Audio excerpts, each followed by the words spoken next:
बहुत अच्छी बात भैया कन्हैया। इधर महाराज इंद्र ने देखा कि अब तक तो संपूर्ण ब्रज उस जल में मग्न होकर के नष्ट हो गया होगा। धुआंधार बरसात बड़ी तीव्र गति में हो रही है, चारों तरफ जल ही जल दिखने लगा। भगवान ने आदेश कर दिया किसके, सुदर्शन चक्र को। बोले सुदर्शन जी महाराज आप आइए, जितना भी इंद्र बरसात करता है उसे आसमान में ही जलाने का प्रयास करिए। इधर सुदर्शन जी आकर के जल को जला रहे हैं। अब चारों तरफ पानी ही पानी।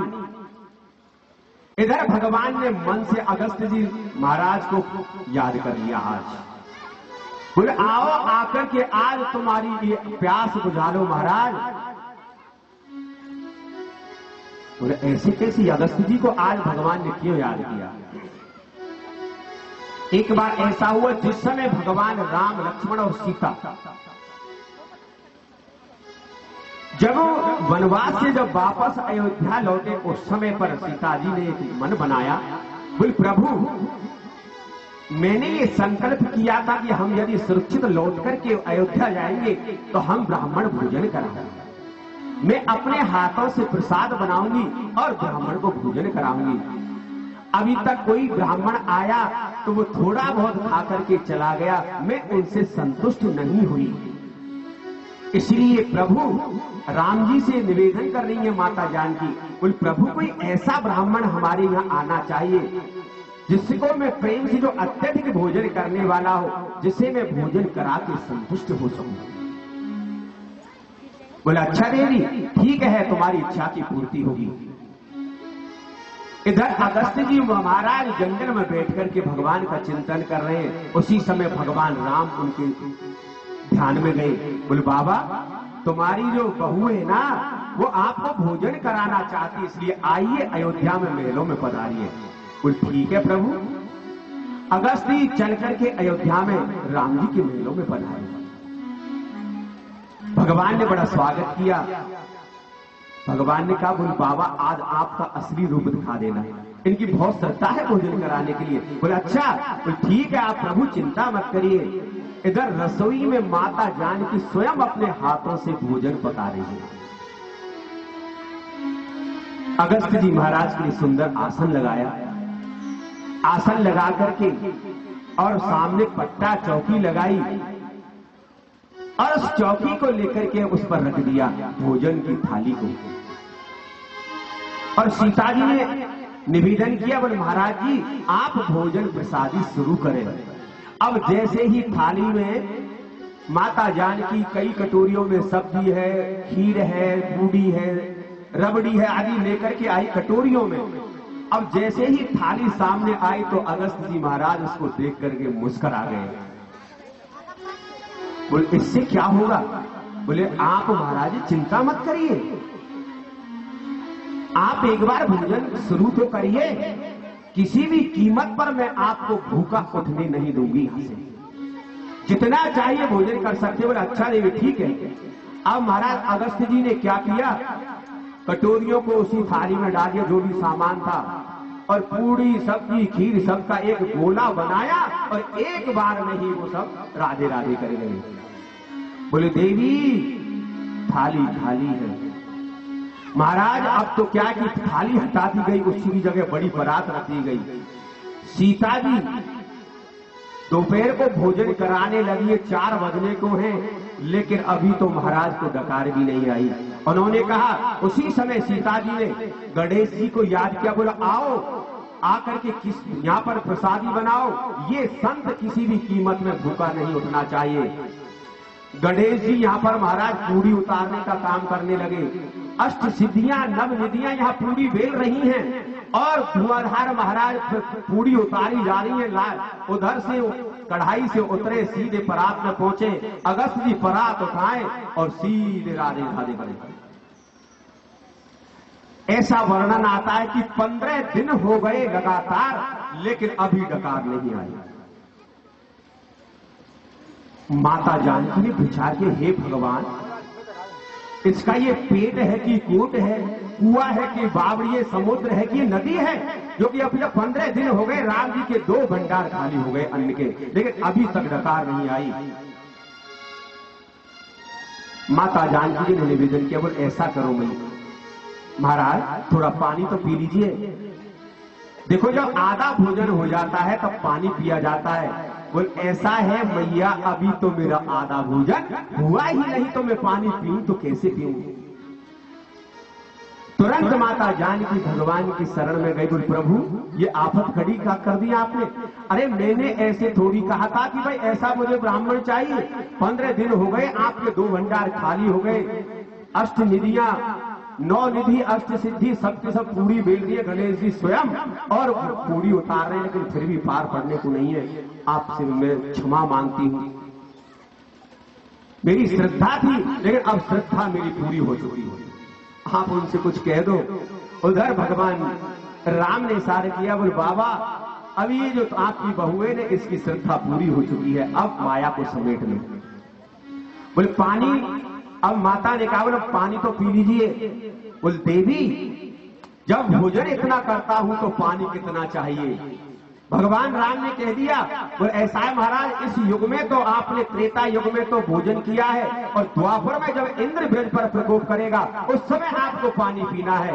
आज भगवान कृष्ण ने अगस्त जी ऋषि जी को यहाँ पर आमंत्रित किया है। बोले आओ आकर के आज आपकी प्यास बुझा लो। अगस्त जी महाराज ने अपनी अंजलि ऐसे की और जितना भी चारों तरफ जो पानी था सब के सबको वो पी गई। महाराज ब्रज में आप ये स्थिति है कि धूल उड़ रही है। इंद्र ने देखा, बोले जाओ कम से कम इस समय तो सारा ब्रज डूब करके मग्न हो गया होगा, नष्ट हो गया होगा। जैसे ही गणों ने आकर के देखा तो महाराज वहां तो धूल उड़ रही है, वहां तो धूल उड़ रही है। जाकर के गणों ने कहा, बोले महाराज आप कह रहे को ब्रज नष्ट हो गया होगा, वहां चल करके आप भी तो देखिए वहां तो धूल उड़ रही है। इंद्र ने देखा, उसी समय उसका जो भ्रम था, जो अहंकार था वो नष्ट हो गया। बोले भैया जिन्होंने मेरी पूजा बंद करवाई वो कोई साधारण संसार का प्राणी नहीं है, व्यक्ति नहीं है, वो तो पूर्ण ब्रह्म परमात्मा है। स्वयं इंद्र सुरभि गाय को स्वर्ग से लेकर के आए और वहां आकर के गिरिराज महाराज का जो चतुर्भुज रूप धारण के कन्हैया खड़े थे, बस वहीं आकर के उन्होंने अभिषेक किया सुरभि गाय से। तो गाय का जो थनों का जो बिंद यानी दूध जो गिरा, गोविंद अर्थात गाय का जो दूध के जो बूंद गिरी तो वहां उससे अभिषेक किया इंद्र ने। उसी दिन से भगवान का नाम गोविंद पड़ गया। बोले श्री गोविंद भगवान की। यहां पर देखिए ब्रह्मा जी ने मोह को जो प्राप्त हुए तो उनके गो पर ग्वालों को उठा लिया था।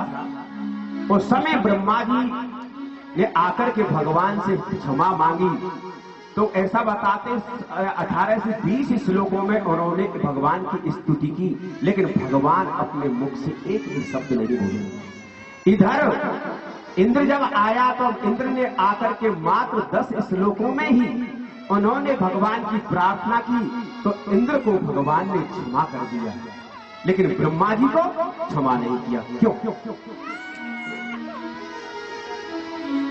भगवान स्वयं कहते हैं, बोले ब्रजवासी बल्लभ सदा मेरे जीवन प्राण और इनको नहीं बिसारियो मोई नंद बाबा की आन। भैया जो भी मुझे मेरे ब्रजवासियों से जो अलग करता है उसे मैं कभी भी क्षमा नहीं करता। तो ब्रह्मा जी ने क्या किया कि ब्रजवासी गोप ग्वालों को उनसे अलग कर दिया। इसलिए ज्यादा श्लोकों में स्तुति करने के बावजूद भी ब्रह्मा जी को भगवान ने क्षमा नहीं किया, लेकिन इंद्र ने प्रकोप किया तो सारे ब्रजवासी भगवान के एकदम नजदीक आ गए। इसलिए मात्र 10 श्लोकों में स्तुति करने के बावजूद भी इंद्र को भगवान ने क्षमा कर दिया, क्योंकि उससे सारे जितने भी ब्रजवासी भगवान के एकदम नजदीक आ गए। ब्रह्मा जी ने पृथक किया, ब्रह्मा जी को क्षमा नहीं किया, इंद्र को क्षमा कर दिया, ये कारण है।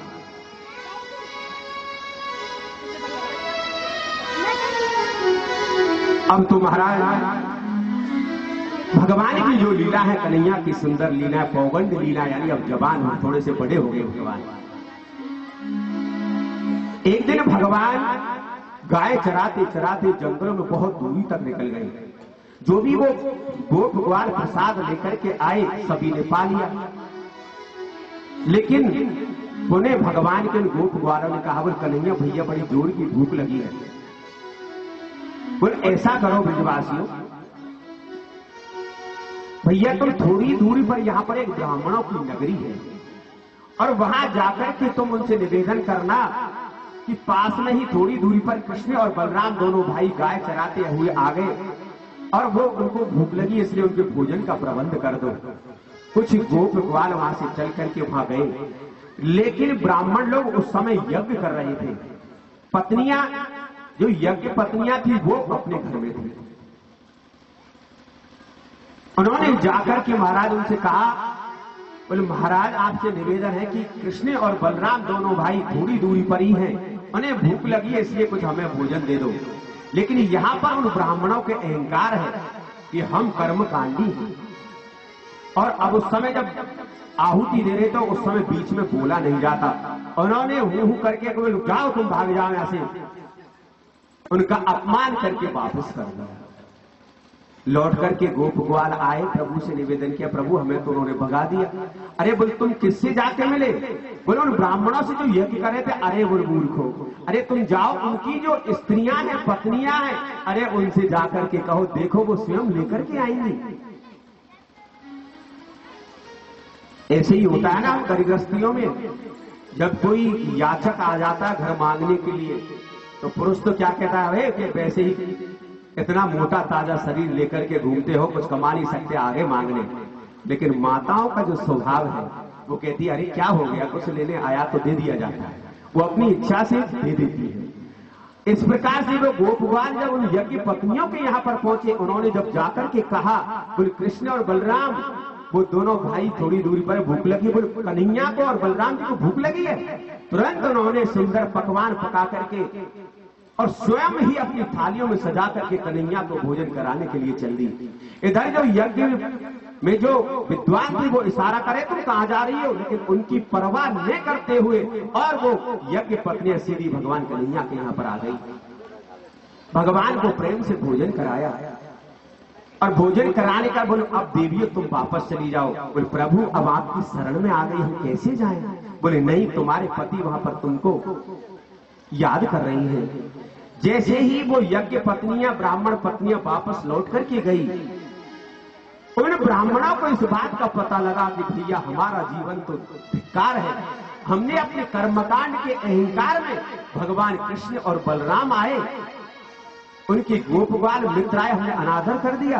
धन्य है ये हमारी पत्नियां जिन्होंने अपने हाथों से उन प्रभु को, हमारे कन्हैया और कृष्ण बलराम को भोजन कराया, उनका अहंकार दूर कर दिया कन्हैया तुम्हारे मन से।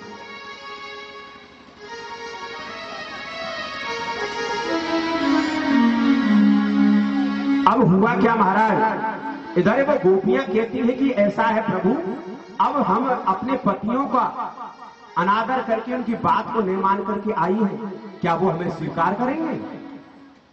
बोले देवी तुम चिंता मत करो,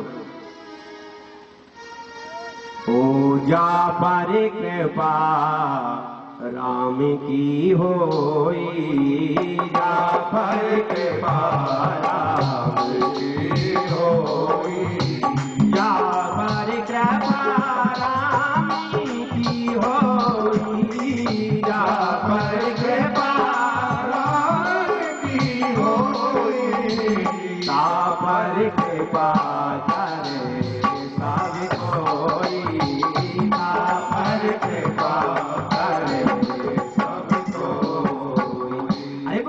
तुम चिंता क्यों करती हो? अरे मैं जिस पर कृपा करता हूँ उस पर तो सारी दुनिया कृपा करती है, तुम जाओ तो सही अपने घर पर। जैसे ही वो पहुंची तो उन्होंने उनको स्वीकार किया और बोल देवियों तुम्हारा जीवन धन है। ब्राह्मण कहते हैं बोले धिकी जन्मना व्रतम विद्या और धिकी व्रतम धिकी बहुज्ञताम, धिकी कुलम धिकी क्रियादाक्षम विमुखा में त्वदोक्षणे। देवियों हमारा तो जीवन धिक्कार है, अरे जो परमात्मा की जो शरण में नहीं जा सकता, ऐसा जो जीव है उसका जीवन धिक्कार है। जो भगवान की भक्ति नहीं करता, और कितना बड़ा विद्वान क्यों ना हो, उस विद्वता का यदि भगवान की भक्ति में वो उपयोग नहीं करता तो उसे विद्वान नहीं कहते भैया। अरे हम कर्मकांड तो जानते हैं, लेकिन हम भक्ति का आश्रय नहीं ले पाए, इसलिए हमको भगवान को पहचानने में गलती हो गई।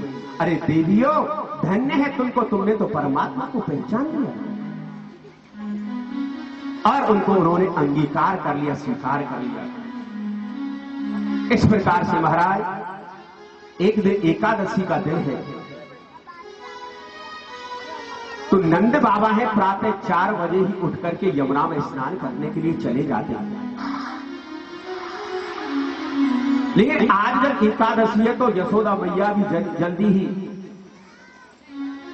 खड़ी हो गई, और नंद बाबा को भान रहा नहीं। आज वो बजाय 4 बजे के 2 बजे ही उठ करके चले गए यमुना स्नान करने के लिए।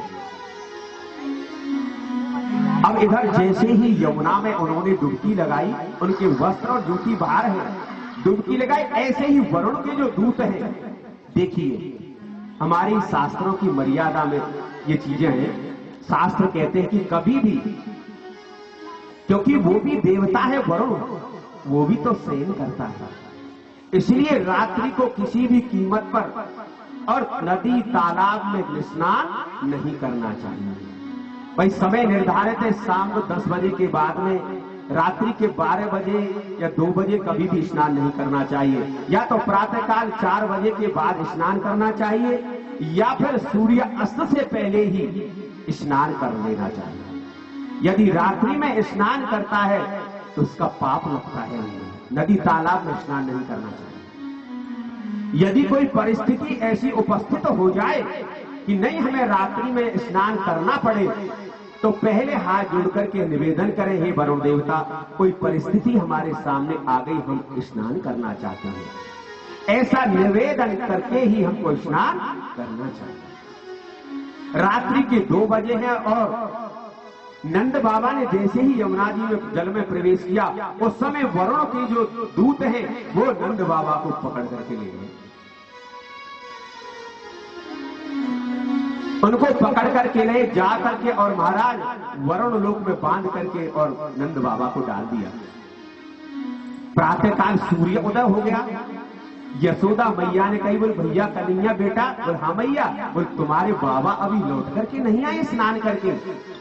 बोल मैया आ जाएंगे। बोल ना भैया, वो बेटा वो बहुत देर की गई है, और दिन तो वो पहले ही आ जाते, आज तो बहुत समय हो चुका है। बोल ठीक है मैया, अभी मैं ढूंढ करके लाता हूँ। उसी समय कन्हैया और बाबा नंद बाबा को ढूंढने के लिए निकले, तो यमुना के किनारे पर जाकर के देखा तो उनकी पैरों की जूतियां और वस्त्र वहां पर यमुना किनारे पर रखे हुए हैं। भगवान को समझने में देर नहीं लगी, उन्होंने तुरंत जल में छलांग लगा दी और सीधे वरुण लोक में पहुंच गए। अब जैसे ही वरुण जी को पता लगा कि भगवान स्वयं आए, तुरंत सारे वरुण लोक में खलबली मच गई। तुरंत वरुण आया, कोई प्रभु मुझे क्षमा कर देना, आप मुझे आदेश कर देते तो मैं वहीं आ जाता ना, क्या आदेश है, कैसे आना हुआ? बोले भैया बताऊंगा। और वरुण जी ने ले जाकर के भगवान को अपने सिंहासन पर बिठाया, भगवान के चरण धोए और जल लेकर के संपूर्ण अपने परिवार को, वरुण लोक में जो भी रहते थे सबको भगवान का चरणोदक दिया। ये दृश्य देख रहे थे कोने में पड़े हुए नंद बाबा, इस दृश्य को देख रहे थे और भगवान को प्रसाद भोजन कराया। बोले आप ये तो बताओ प्रभु, आपका आना कैसे हुआ? बोले अच्छा वरुण जी, अभी ये और पूछ रहे हो तो मेरा आना कैसे हुआ? बोलो सामने देखो, ये कौन है तुम्हें पता है? बोले प्रभु मुझे पता नहीं कौन है। बोले ये मेरे बाबा हैं।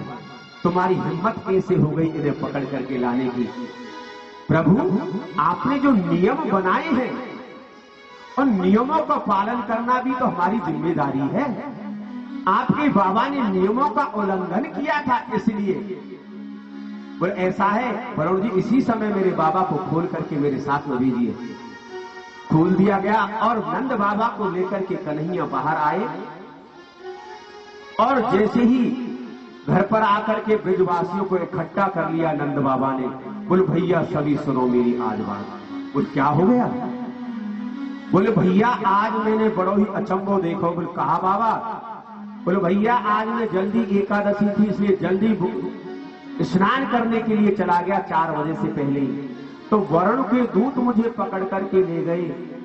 कन्हैया गया, अरे भैया ये तो सिंहासन पर बैठा दियो। मैं तो बांध के डाल दिया और इसे सिंहासन पर बिठाया, इसकी पूजा की, चरण धोए। भैया ये मेरो लाला नहीं है, ये तो भैया भगवान है, ये तो भगवान है। अब इस बात को भगवान के जो मित्र हैं बाल सखा उन्होंने भी सुनी।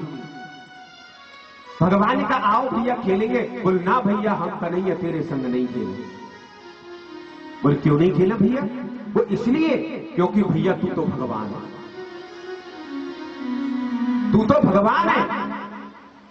अच्छा मैं भगवान हूं?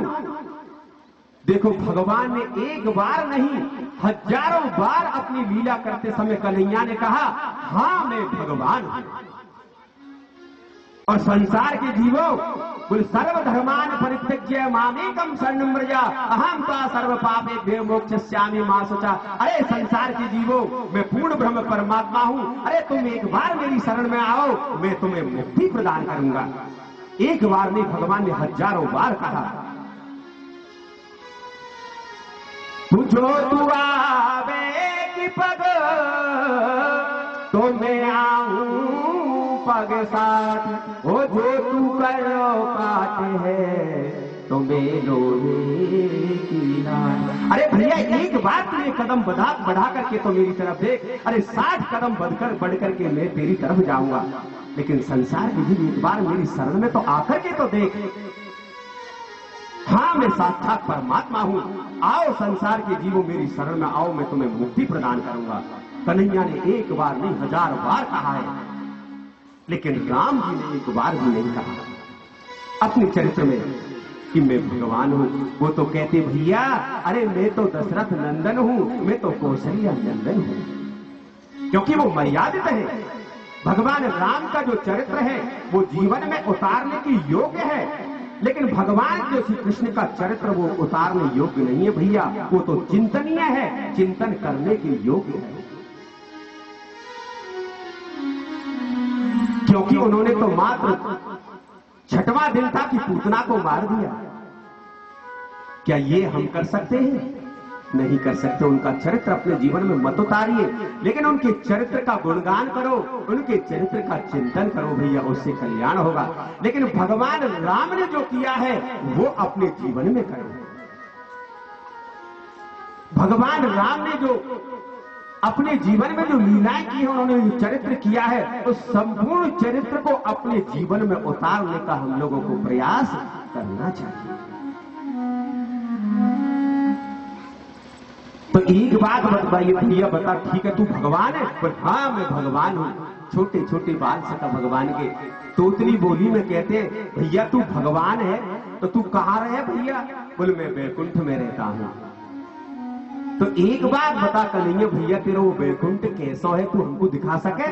बोला अच्छा तुम बैकुंठ देखना चाहते हो? बोले नेत्र बंद करिए।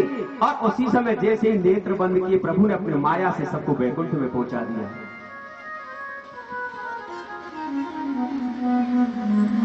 अब तो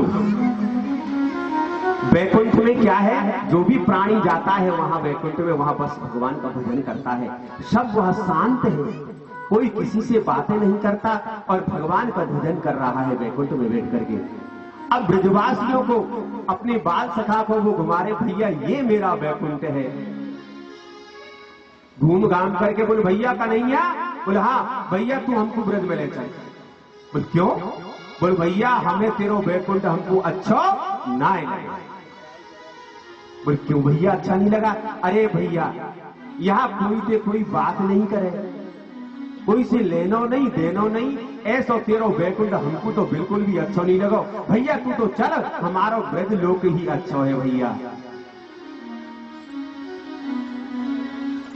उसी समय भगवान उनको लेकर के नीचे आए। इस प्रकार से मेरी गोविंद की जो लीला है बड़ी आनंददायी है। आज वो दिन आ चुका है। कौन सा दिन?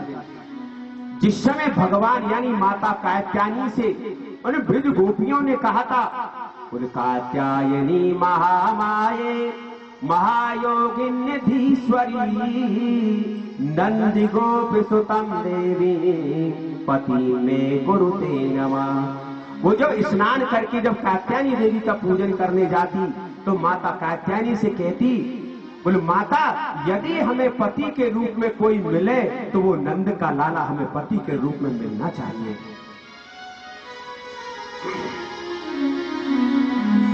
तो यहां पर श्री सुखदेव जी कहते, बोल राजन आज वो रात्रि आ चुकी है। भगवान ने वादा किया, बोल देखो अभी नहीं, शरद पूर्णिमा की जो रात्रि आएगी उस समय में आपके साथ में रास विहार करूंगा। भगवान ने वहां पर वादा किया था गोपियों से।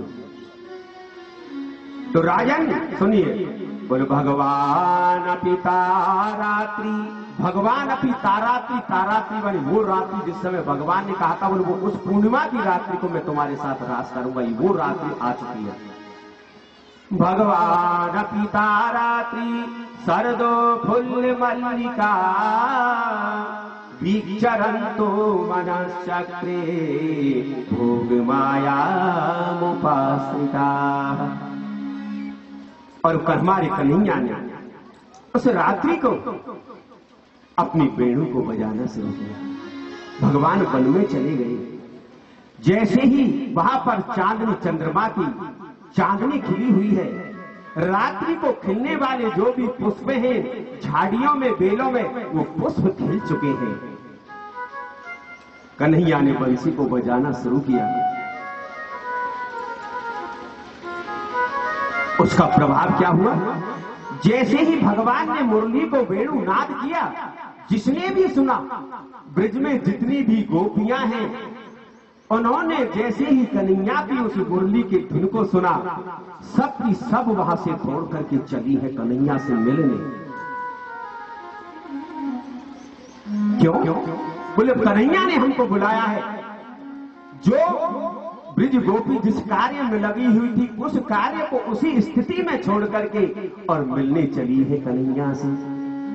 सम्य गीतम तदनंग वर्धनम ब्रजासिया कृष्ण ग्रहीत मानसा और आजा धुरन्यो मदांचितो धमा यत्र कांतो जभलोल कुंडला। इस गीत को, वेणु गीत को जैसे ही सुना, सब के सब जितनी भी ब्रज गोपियां हैं वो भगवान से मिलने के लिए दौड़ी चली जा रही है। कोई गोपी अपने पुत्र के लिए स्तनपान करा रही थी। जैसे ही उन्होंने भगवान का वेणु नाद सुना, तुरंत उस अपने बच्चे को नीचे उतार करके दौड़ने लगी है। बोले क्यों? बोले कन्हैया से मिलने के लिए। कोई गोपी गोबर का चौका लगा रही है आंगन में, लेकिन जैसे ही कन्हैया ने वेणु नाद किया, उस वेणु के नाद को सुना, उस गीत को सुना, एक हाथ में गोबर लगा है और भगवान से मिलने के लिए दौड़ चली है। कोई गोपी अपने पति को वहां पर, कोई गोपी अपने पति को भोजन करा रही थी, परंतु अपने पति ने मांगा नमक और उसने चीनी देकर के तुरंत भाग ली, क्योंकि वेणु नाद सुना है।